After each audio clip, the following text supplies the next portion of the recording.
오늘 시간에는 하나님이 행하시는 일을 보라는 제목으로 하나님 말씀 증거하도록 하겠습니다. 화면을 보시면 빅터 프랭클이라는 사람이 있습니다.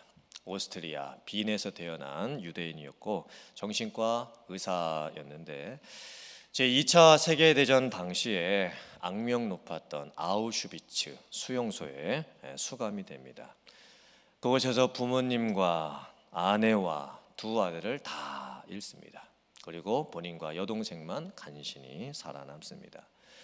그가 아우슈비츠 수용소 생활을 회상하면서 책 한 권을 발간을 합니다. Man's Search for Meaning. 어떻게 아우슈비츠 그 힘든 세월을 보낼 수 있었는가? 의미였습니다. 삶의 의미를 찾는 것. 내가 왜 살아야 하는지 그 의미, 내가 여기에 왜 있어야 하는지 그 의미, 왜 이런 힘든 일들을 겪어야 하는지 그 의미, 그 의미를 날마다 찾았습니다. 빅터 플랭크가 고백한 몇 가지 말들이 있습니다. 왼쪽에 영어로 적혀 있는데요.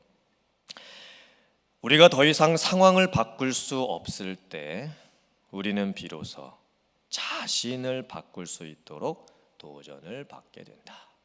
다음 화면이요. 이유 있는 고난은 견딜 수 있다. 인생이 조금의 의미라도 있다면 고난에도 의미가 있을 것이다.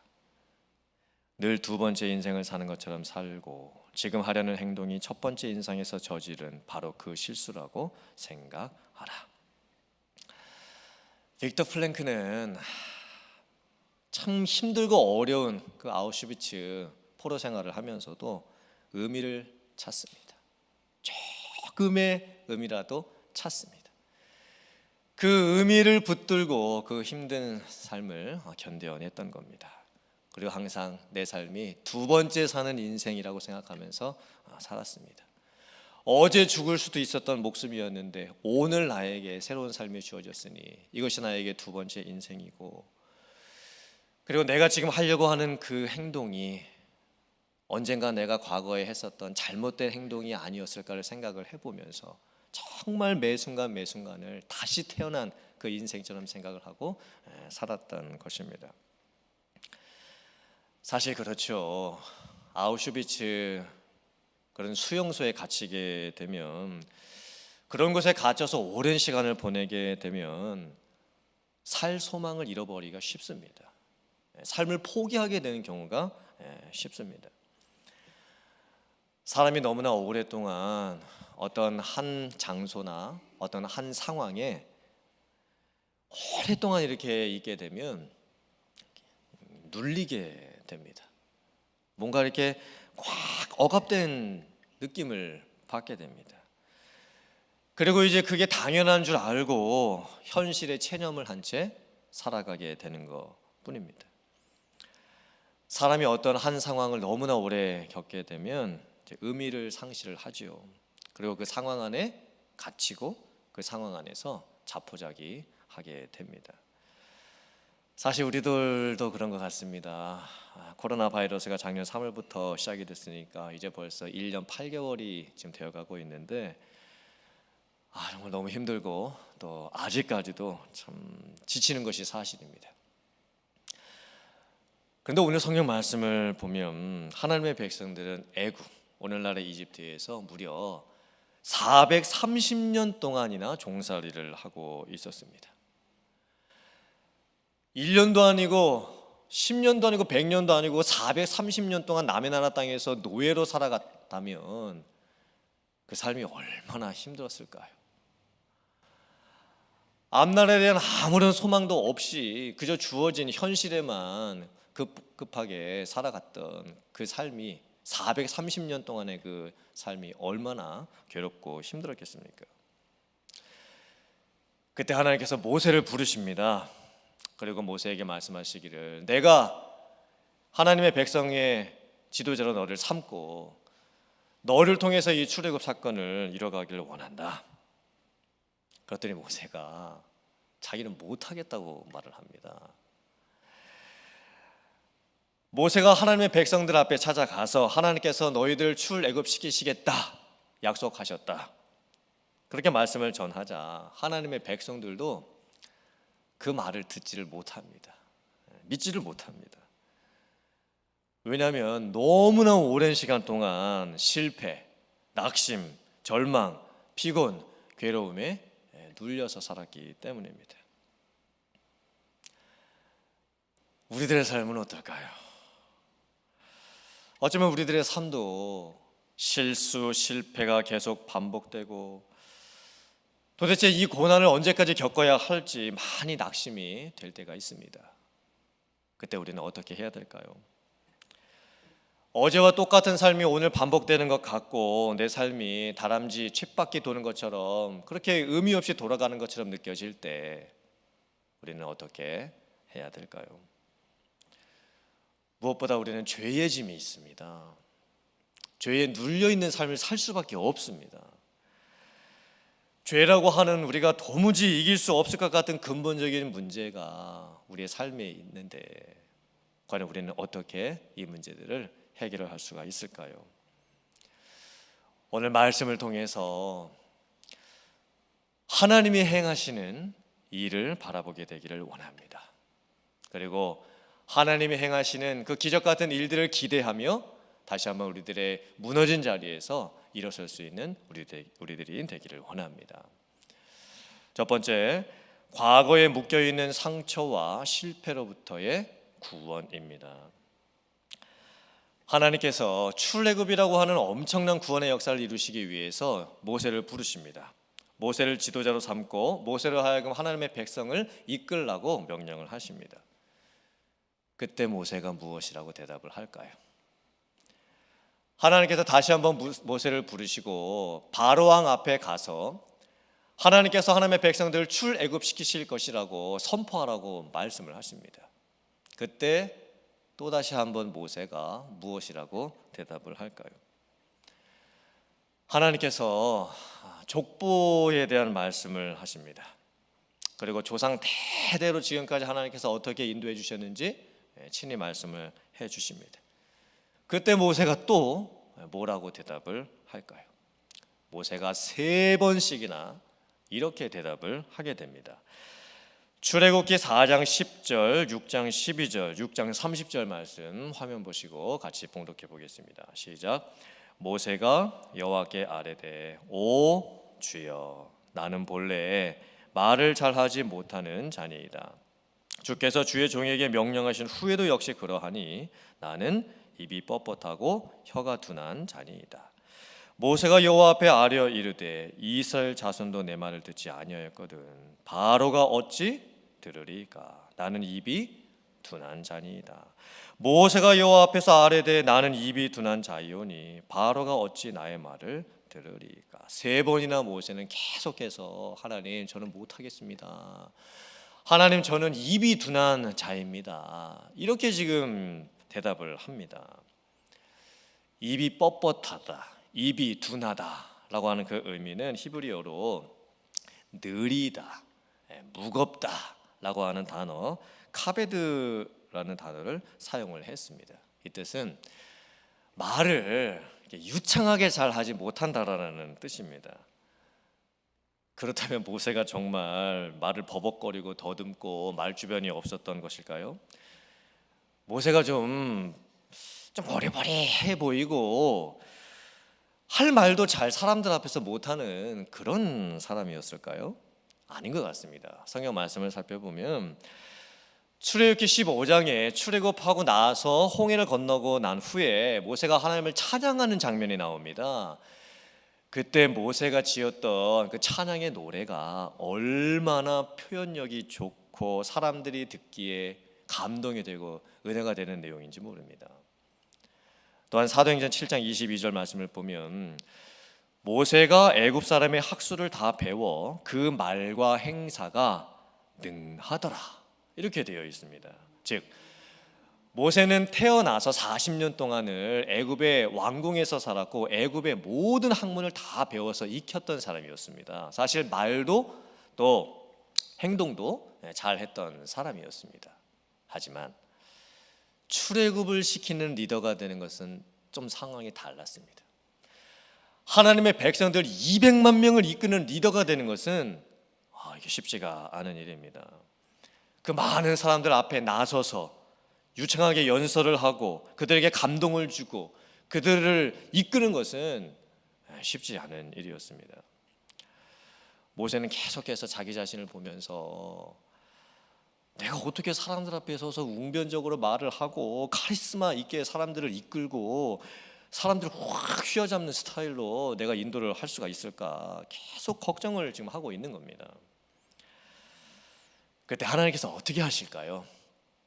말 잘 못하는, 유창하게 말 잘 못하는 모세를 확 바꾸셔가지고 사람들 앞에서 유창하게 말을 잘하는 사람으로 바꾸어 놓으신 후에 사용을 하실까요? 아니었습니다. 하나님은 그렇게 모세를 사용하시지 않습니다.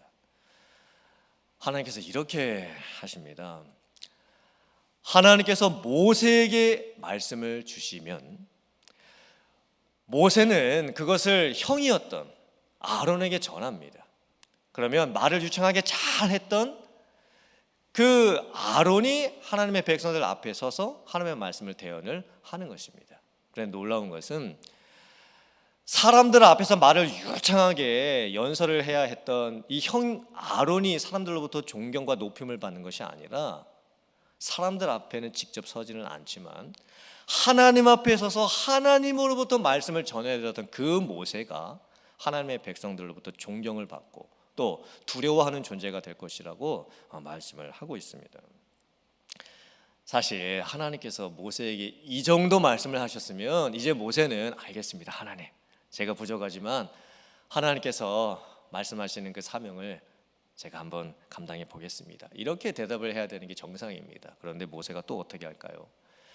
바로왕 앞에 찾아가서 하나님의 말씀을 전하고 난 후에 바로가 꿈쩍도 하지 않자 오히려 하나님의 백성들이 당하고 있었던 그 노역을 더 가중하게 해버리자 모세가 이렇게 하나님 앞에서 한탄을 합니다. 하나님, 제가 이래서 애초부터 안 하겠다고 말씀드리지 않았습니까? 하나님, 제가 처음부터 저는 못할 것 같아서 빠지겠다고 제가 말씀드리지 않았습니까? 하나님, 제가 애초에 하나님의 백성들 앞에서 출애굽시킨다는 말씀을 전했을 때 하나님의 백성들도 듣지 않았는데 바로왕 앞에 가가지고 제가 말한들 바로가 듣겠냐고 제가 그때 하나님께 그렇게 말씀드리지 않았습니까? 그러면서 모세가 또 하나님 앞에서 저는 입이 둔한 자기 때문에 저는 정말 못합니다 이렇게 또 대답을 하는 겁니다. 그럼 하나님께서 또 모세에게 어떻게 하실까요? 하나님께서 이번에는 족보 이야기를 꺼내십니다. 오늘 출애굽기 6장 1절부터 13절 말씀 이후를 보면 긴 족보에 대한 말씀이 나옵니다. 하나님께서 이번에는 왜 또 족보 이야기를 꺼내시는 걸까요? 첫 번째 이유는 정당성입니다. 모세가 당당하게 아브라함과 이삭과 야곱의 후손이라는 것을 밝혀주는 것입니다.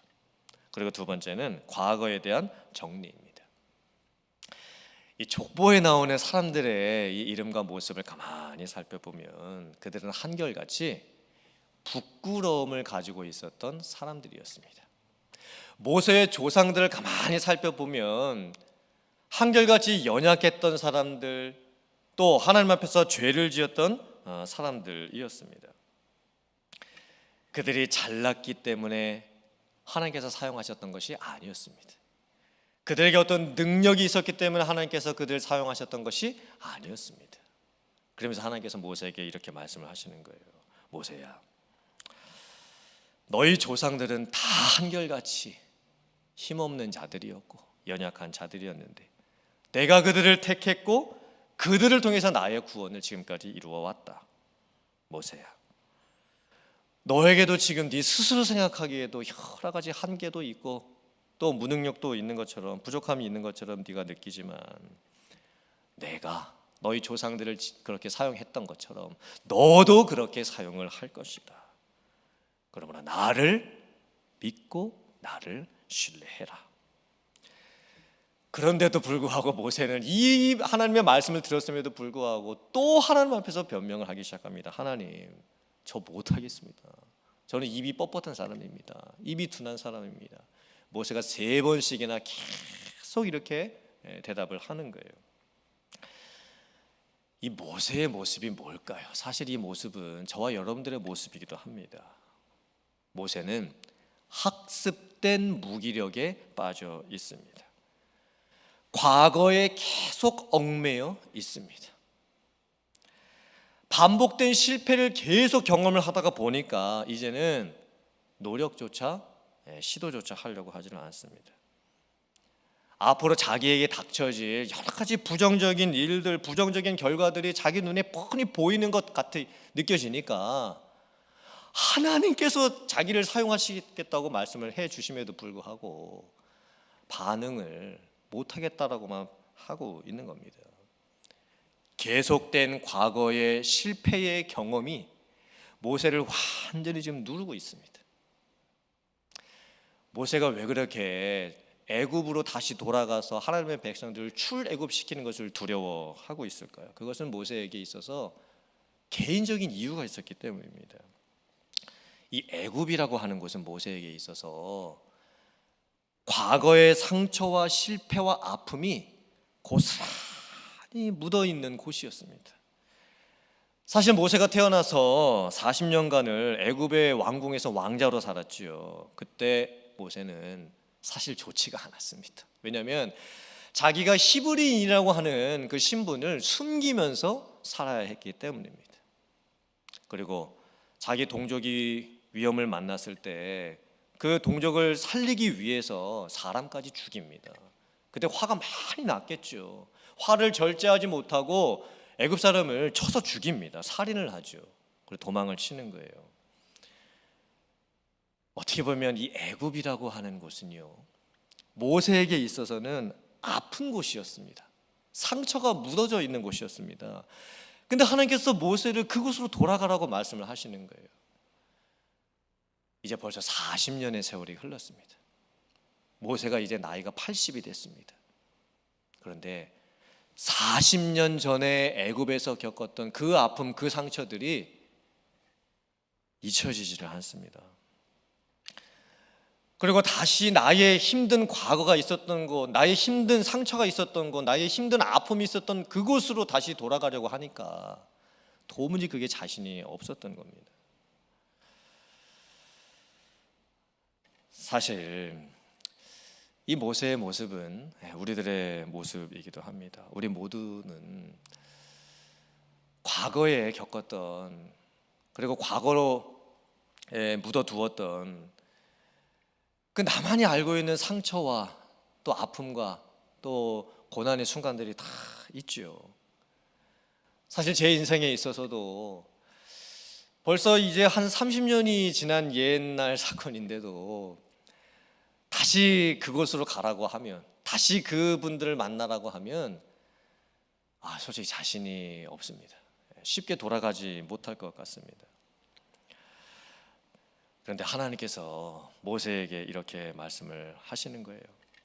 모세야, 네가 잊고 싶었던 그 과거, 네가 그렇게 힘든 일들을 많이 겪었던 그 과거, 너의 실패한 모습이 고스란히 묻어져 있는 그 과거, 그것으로 돌아가라. 그리고 이제 더 이상 현실의 그 모습 속에서 나는 못하겠다라고만 하지 말고 내가 너에게 행할, 내가 너의 인생에 새롭게 행할 그 일을 바라보아라. 하나님께서 모세에게 지금 그렇게 말씀을 하십니다. 사랑하는 성도님들, 우리들도 다 똑같습니다. 우리에게는 다 실패한 과거가 있습니다. 어쩌면 그 실패가 계속 반복되다가 보면 학습된 무력에 빠져버릴 수도 있습니다. 그리고 하나님께서 나에게 무엇인가를 하시겠다고 말씀해 주심에도 불구하고 그것을 믿지 못하게 될 수도 있습니다. 우리는 그만큼 연약합니다. 우리는 그만큼 지금 힘이 없을 수도 있습니다. 하지만 하나님께서는 모세를 그렇게 사용하셨던 것처럼 여러분들도 있는 그 약점을 그대로 두신 채 여러분들을 사용하시기를 원하십니다. 하나님께서는요, 약한 자를 강한 자를 확 바꾸어서 사용하시지 않습니다. 물론 그렇게 하실 때도 있죠. 하나님께서는 없는 자에게 많은 것을 주셔서 사용하시지 않습니다. 하나님께서는요, 있는 그 자리에서 하나님을 바라보는 자를 사용하십니다. 사랑하는 성도님들, 더 이상 과거에 묶여 계시지 마세요. 과거에 여러분들이 하셨던 그 실패에 묶이지 마시길 바랍니다. 죄와 사망의 권세를 이기신 하나님께서 여러분들을 이미 구원하셨고 여러분들을 이미 인도해 가고 계십니다. 하나님을 바라보시기를 바랍니다. 하나님의 행하시는 그 큰 일들을 소망하시기를 바랍니다. 그래서 여러분들께서 과거에 있었던 그 어떤 상처와 아픔과 실패가 있었을지라도 그것을 다 끊어내고 그것으로부터 해방이 되어서 이제 하나님을 바라보시고 살아가는 여러분들의 삶이 되실 수 있기를 주님의 이름으로 축원합니다. 아멘. 두 번째, 현실의 문제를 넘어서 하나님이 행하실 일들을 기대할 수 있어야 합니다. 하나님의 백성들의 모습은 어땠을까요? 모세가 출애굽에 대한 하나님의 구원 사건을 하나님의 백성들에게 전했을 때 하나님의 백성들의 반응이 이렇습니다.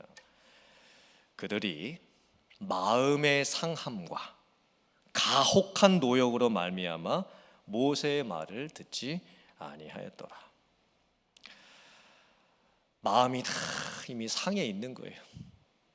그리고 지금 현실이 가혹한 노역을 당해서 매일처럼 죽도록 일하고 살아야 되는 그 현실이 너무나 정말 가혹합니다. 그래서 하나님의 말씀이 귀에 들리지를 않는 거예요. 사실 출애굽 사건은 애굽에서 430년 동안이나 종살이했던 하나님의 백성들을 탈출시키는 사건입니다. 한번 생각해 보세요. 1년도 아니고 10년도 아니고 100년도 아니고 430년 동안이라는 그 긴 세월을 남의 나라 땅에서 노예로 살았다고 한번 생각을 해보시길 바랍니다. 얼마나 그 삶이 힘들었겠습니까? 얼마나 그 삶이 괴로웠겠습니까? 아마 상상할 수도 없는 고난의 삶이었을 겁니다. 어쩌면 하나님의 백성들에게 노예 근성이 생길 수밖에 없었겠죠. 노예 근성이 무엇일까요? 남이 시키는 대로 하거나 주체성 없이 남의 눈치만 보는 성질입니다. 자유가 주어졌거나 자유를 쟁취할 수 있는 상황에서도 그저 자리에 주저앉아 아무것도 하지 않고 그냥 현재에 만족하려고 하는 마음의 상태, 그게 바로 노예 근성입니다. 지금 하나님의 백성들은 이 노예 근성에 빠져서 지금 현실이 너무 커 보입니다. 그리고 하나님이 행하실 일들을 들었음에도 불구하고 기대조차 해보지를 못합니다. 아마 하나님의 백성들이 이렇게 생각하겠죠. 에이, 설마 이게 되겠어? 에이, 설마 이게 가능하겠어? 설마 이 상황이 나아질 수 있겠어? 라고 하면서 스스로 안 된다라고만 지금 생각을 하고 있습니다. 하지만 충분히 이해가 됩니다. 아마 저희들도 하나님의 백성들 상황이었더라면 아마 그렇게 했을 겁니다. 어쩌면 지금 우리들의 삶의 모습도 똑같습니다. 지금 우리들도 인생을 살아가면서 마음은 상해 있죠. 이 마음 상할 때가 얼마나 많습니까? 그리고 우리의 인생 자체가 가혹한 노역입니다. 너무나 바쁘게 힘들게 살아야 되지만 정작 내가 가지고 누릴 수 있는 것은 없습니다. 이제 추수감사절 연휴도 다 끝났고 쉬는 것도 다 끝났고 이제 일터로 돌아가려고 하니 얼마나 그 마음이 무겁습니까? 이제 훈련 방학 한 주간도 다 끝났고 이제 오늘부터 다시 이제 훈련을 받아야 되는데 그 훈련 다시 받으려고 하는 그 마음이 얼마나 솔직히 무겁습니까? 우리는 어떻게 해야 될까요? 마음은 상하고 가혹한 노역은 지금 현실에 놓여져 있고 지금 앞은 보이지 않는 상황이고 무엇인가 새롭게 해보려고 하는 의지는 다 꺾여 있고 우리는 어떻게 해야 될까요? 이런 상황 속에서 그때 우리는 하나님이 누구신지를 기억할 수 있어야 합니다.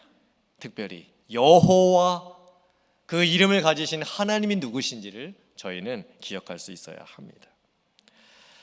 출애굽기 6장 3절부터 4절 말씀 같이 봉독해 보겠습니다. 시작. 내가 아브라함과 이삭과 야곱에게 전능의 하나님으로 나타났으나 나의 이름을 여호와로는 그들에게 알리지 아니하였고 가나안 땅 그들이 거류하는 땅을 그들에게 주기로 그들과 언약하였더니. 하나님의 이름이 여러 이름이 있습니다. 창세기에 가장 많이 쓰였던 하나님의 이름은 엘 혹은 엘로힘이라고 하는 하나님의 이름이었습니다. 그 엘 혹은 엘로힘이라고 하는 하나님의 이름은 힘, 능력을 상징하는 이름입니다. 전능자 하나님을 뜻하는 이름입니다. 그런데 하나님께서 출애굽 사건을 통해서 하나님의 이름이 여호와라고 하는 것을 새롭게 알려주십니다. 이 여호와라는 뜻이 뭘까요? 스스로 있는 자라는 뜻입니다. 여호와란 근원, 초월, 영원이라고 하는 하나님의 뜻을 상징하고 있습니다. 또 언약을 이뤄가시는 하나님, 약속을 주시고 그 약속을 성취해 가시는 하나님이라는 의미입니다. 사실 이 출애굽기 전 이 창세기에도 이미 하나님의 이름이 여호와라고 사용이 몇 번 되었습니다. 아담과 하와의 이 선악과 사건에서부터 여호와라고 하는 하나님의 이름이 사용이 되기는 했습니다. 하지만 하나님께서 이 출애굽 사건을 통해서 하나님께서 여호와가 되신다라고 하는 것을 하나님의 백성들에게 새롭게 나타내 주십니다. 하나님의 백성들에게 새로운 삶과 새로운 실존의 의미를 주는 이 여호와라는 그 이름을 나타내어 주시는 거예요.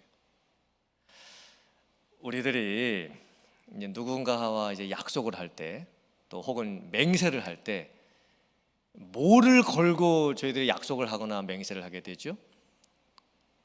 내 뭘 건다? 내 이름을 건다. 이렇게 약속을 하고 맹세할 때가 많습니다. 여러분, 이름을 건다라는 그 의미가 뭘까요? 내 이름이란 곧 내 인격입니다. 그리고 내 삶이고 내 존재입니다. 즉, 나를 알지 않냐, 내가 지금까지 어떻게 살았는지 알지 않냐 라고 하면서 내 이름, 내 삶, 내 존재, 내 전부를 걸 테니까 나를 믿어달라, 이렇게 저희가 약속을 하고 맹세를 하는 겁니다.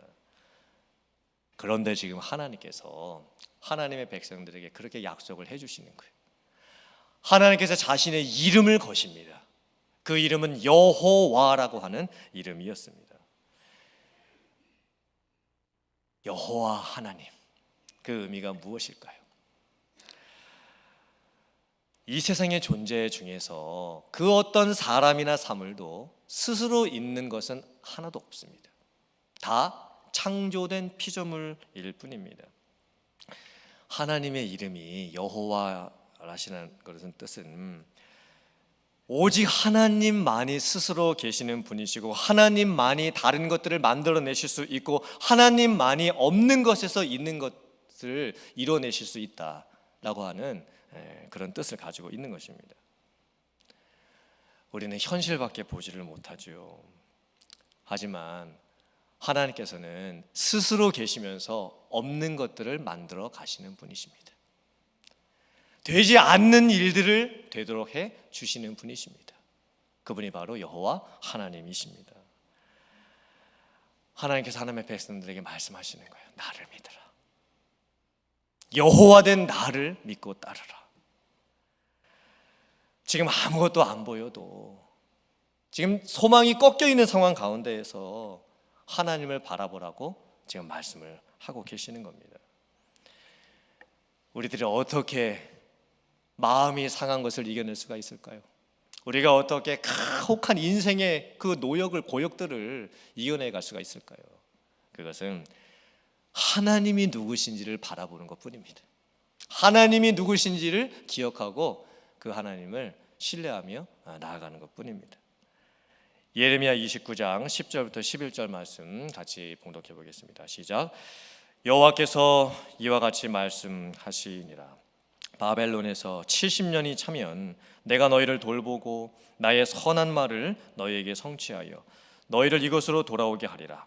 여호와의 말씀이니라. 너희를 향한 나의 생각을 내가 아나니 평안이요 재앙이 아니니라. 너희에게 미래와 희망을 주는 것이니라. 아멘. 나라는 망했고 바벨론 포로로 끌려가 있고 그 세월이 70년을 지나가고 있습니다. 하나님의 백성들이 또다시 학습된 무기력에 빠져 있는 상황입니다. 70년 전에 그때로 돌아가는 것을 두려워하고 있습니다. 과거에 실패한 그 자리에서 다시 시작하는 것을 지금 하나님의 백성들이 주저하고 있는 상황입니다. 그때 하나님께서 말씀하시는 거예요. 이제 70년이 찼으니 포로 귀환을 하게 될 것이고 다시 한번 고향으로 돌아가서 내가 너희를 통해서 하나님의 나라를 이루게 될 것이다. 너희에게 주고 싶어 하는 것은 재앙이 아니고 평안이고 미래와 소망이다, 희망이다. 지속되는 고통은 미래에 대한 소망을 꿈꾸지 못하게 합니다. 그리고 실패감에 사로잡혀 있는 자들이 재기할 수 있는 가장 확실한 방법은 실패한 것을 다시 해보는 것뿐입니다. 사랑하는 성도님들, 하나님에 대한 믿음을 가지시길 바랍니다. 아무리 실패한 인생이라 할지라도, 아무리 내 인생의 과거의 상처가 크다 할지라도 하나님께서는 새로운 일을 행해 주십니다. 하나님께서 우리에게 주시기를 원하시는 것은 재앙이 아닙니다. 평안이고 미래이고 희망입니다.